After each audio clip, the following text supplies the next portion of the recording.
Kasih karunia dan damai sejahtera dari Allah Bapa kita dan dari anaknya Tuhan Yesus Kristus menyertai kamu sekalian. Amin. Shalom saudara-saudariku, sahabat renungan harian. Hari ini Kamis tanggal 13 Juli 2023, kita disapa oleh Tuhan lewat firman-Nya yang tertulis dalam 2 Korintus pasal 1 ayat 5. Kiranya firman Tuhan hari ini menjadi kekuatan dan inspirasi untuk menjalani kehidupan kita. Saya akan bacakan untuk kita demikian. Sebab sama seperti kami mendapat bagian berlimpah-limpah dalam kesengsaraan Kristus, demikian pula oleh Kristus kami menerima penghiburan berlimpah-limpah. Aimu badogodang ni hapor suhon alani Kristus songgot tuhami. Laos sobartusido sumurung pangapulon tuhami hinorhon ni Kristus. Demikian firman Tuhan. Saudara-saudariku, ada dua hal penyebab kesengsaraan yang bisa saja kita alami.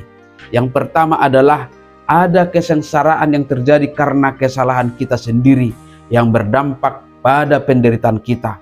Atau dengan kata lain, karena ketidaktaatan kita kepada sebuah ketentuan yang akhirnya itu membuat kita menderita sengsara. Lalu yang kedua, ada kesengsaraan kita yang terjadi oleh karena ketaatan kita kepada sebuah kebenaran yang konsekuensinya kita akhirnya menderita. Paulus mengalami hal yang kedua ini, di mana dia harus mengalami berbagai-bagai kesengsaraan oleh karena kesetiaannya memberitakan Injil Kristus. Namun Paulus bersaksi bahwa sama seperti dia dan Timotius mengalami kesengsaraan karena Kristus, demikian pula oleh Kristus mereka menerima penghiburan yang melimpah-limpah. Saudara-saudariku, sejak awal menjadi seorang pengikut Kristus, kita sudah menerima pengajaran bahwa mengikut Yesus bukanlah sebuah kehidupan yang tanpa masalah. Malahan justru sebaliknya. Yesus sendiri sudah mewanti-wanti kita bahwa menjadi pengikutnya harus bersedia menderita. Lebih jelasnya dicatat dalam Matius pasal 16 ayat 24. Lalu Yesus berkata kepada murid-muridnya, setiap orang yang mau mengikut aku, ia harus menyangkal dirinya, memikul salibnya, dan mengikut aku.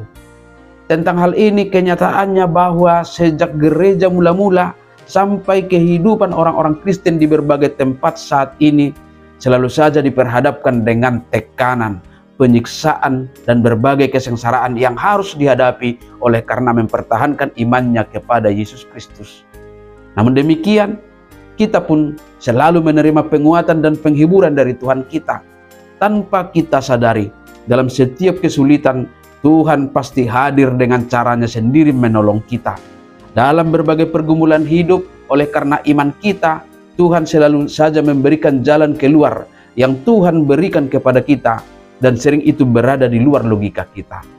Iman kita selalu memberi kekuatan dalam menghadapi persoalan hidup oleh karena kita mengaku sebagai pengikut Kristus. Maka kita harus yakin dalam iman itu tidak ada masalah tanpa solusi.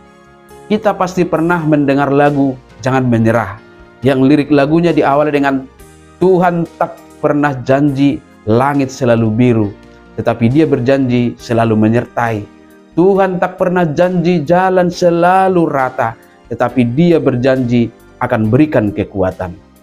Apa yang diungkapkan oleh Rasul Paulus dalam nas ini meyakinkan kita bahwa sehebat apapun penderitaan yang menghampiri kita oleh karena kita harus menyaksikan Kristus, percayalah akan selalu ada penghiburan dan kekuatan untuk menghadapinya, sehingga kita tidak akan pernah kalah oleh apapun. Dalam iman yang sungguh-sungguh akan selalu ada kelimpahan penghiburan dari Dia Yesus Kristus yang berkuasa mengalahkan penderitaan itu. Amin. Selamat beraktivitas. Tuhan memberkati.